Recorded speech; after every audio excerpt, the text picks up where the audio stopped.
Good evening, divers. In 1968, at the age of 14 years old, I started diving with the Boy Scouts. The Boy Scout leader would take us diving all over Long Island and also around the state of Rhode Island. And I remember very well that I really enjoyed this diving, this type of sport. I actually turned to really love it very much. But I would always ask the Scoutmaster as we were traveling around, I'd say, why can't we dive over there? And he would say, there's a sign there that says no trespassing. Or I'd say, why can't we dive over here? And he would say, there's a sign there that says no diving allowed. Or another sign that says no access to the water. Whatever it was something in which we couldn't access an area of the world of which I thought at 14 years old that everybody should have some kind of access to. It didn't make any sense to me. But at the age of 14 years old, even though these things didn't make any sense to me, what was I going to do at the age of 14 years old? Nothing. So, come 43 years later, I become the president of the Long Island Divers Association.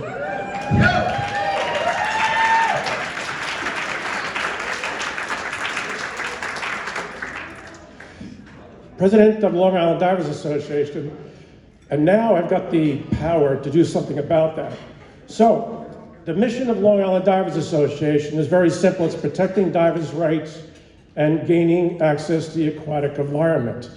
I have a team of mostly who has shown up here today, my officers of lighter. We got Mike Salvarezza, we got Chris Weaver, Bob Ortieri, Chris Maz, Lilana Elias, and Jim Vafaris.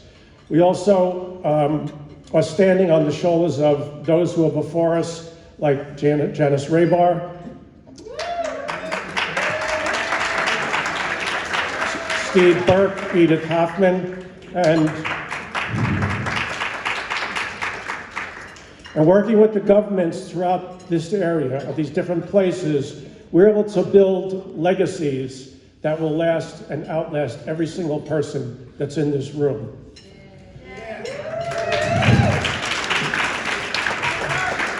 Our first opportunity that came up was in 2014 with something called the Old Ponquod Bridge. All these names that we're trying to pronounce here are Indian names from Long Island.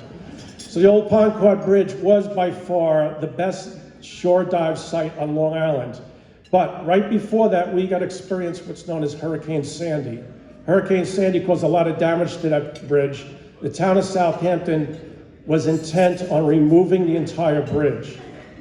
Underneath that bridge is an ecosystem, a marine environment that is second to none. It's near the Shinnecock Inlet and is a considerably great dive site for all of Long Island. The town of Southampton said it's got to go. So I put together a team of experts, including my officers, of course. We also brought in with us Maria Holtz, and with our civic association. We met with the town of Southampton. We brought in videographers, photographers, professional divers. We met with the town, and we proved to them that the bridge did not have to come out. The pilings of the bridge were secure. We did pencil cores as I requested and proved that the bridge could stay there. The town of Southampton changed their mind. We, in addition to that, of keeping the bridge, we were able to maintain, and we were able to get $1.1 million from the federal government to improve the bridge. That's what we would consider a lighter mission accomplished. The second opportunity came on a place called Secret Beach. Secret Beach used to be a dive site that used to be for training diving, but had been closed for 10 years. It's on the North Shore of Long Island, and it is a great beach location that anybody would build a house there, and the house would probably be worth about $20 million. That's how pristine it is. But nobody was using the beach. Nobody was allowed because there's a fence, there's a gate, there's another gate, there's a big chain, and there's a lock, and there's on the outside, what do you think? A sign that says no trespassing. So for 3 years, we went before the Greenport Village and talked to them about diving. Diving has no impact. Diving and divers do beach cleanups. divers can inspect your outflow pipe and the equipment you have underwater and tell you what's underneath there. So guess what? The Village of Greenport gave us access. But they gave only access to divers. There's nobody else allowed to use that gate except for divers. No swimmers, no boaters, no fishermen, no campers, only divers. We take care of the beach, we maintain their outflow pipe, and we got that fixed. So, lighter, mission accomplished. The HMS Culloden is a British warship from the Revolutionary War that ran aground in the 1700s. This is in Montauk, it's in the sand, right off the beach. It says, oh, this is easy. The problem with this place is if you stand looking at the Culloden from above, you're looking at a steep cliff, and it's all sand. So in the past, what we used to do to get there is take our gear apart, tie lines to the tank valves, lower them down, lower all the other equipment down, and then once you're down there, now somehow you gotta get yourself back up again. So we worked with the town of East Hampton, another governmental agency, and got them to procure money to build a public stairway. Now, what I mean by public means this is a substantial structure that now goes from the top of those cliffs down to the beach so divers can access the MSS Culloden. Another lighter accomplishment. And incidentally, tomorrow at 10 o'clock in the morning, I'll be giving a presentation which in a lot more detail about all these different things. The last thing is what's known as a 12-mile reef, specifically created by the Long Island Divers Association in conjunction with Governor Cuomo. Governor Cuomo was taking the materials from the Tappan Zee Bridge, the concrete, the steel, and he was dropping it around Long Island in about 60 to 80 feet of water, creating artificial reefs on top of existing ones, but they were creating and making them bigger.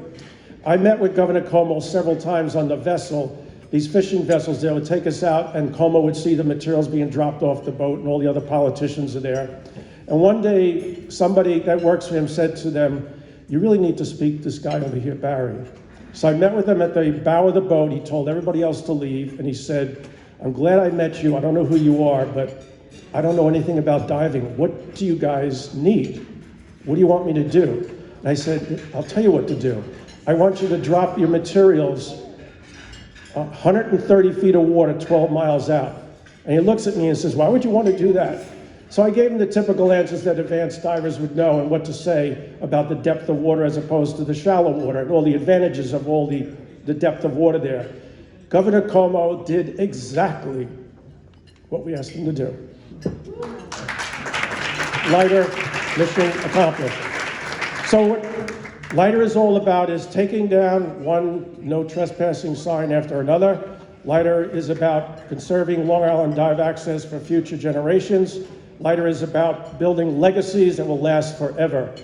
I want to thank Lighter, my board, for all the work they do, BTS, and my family.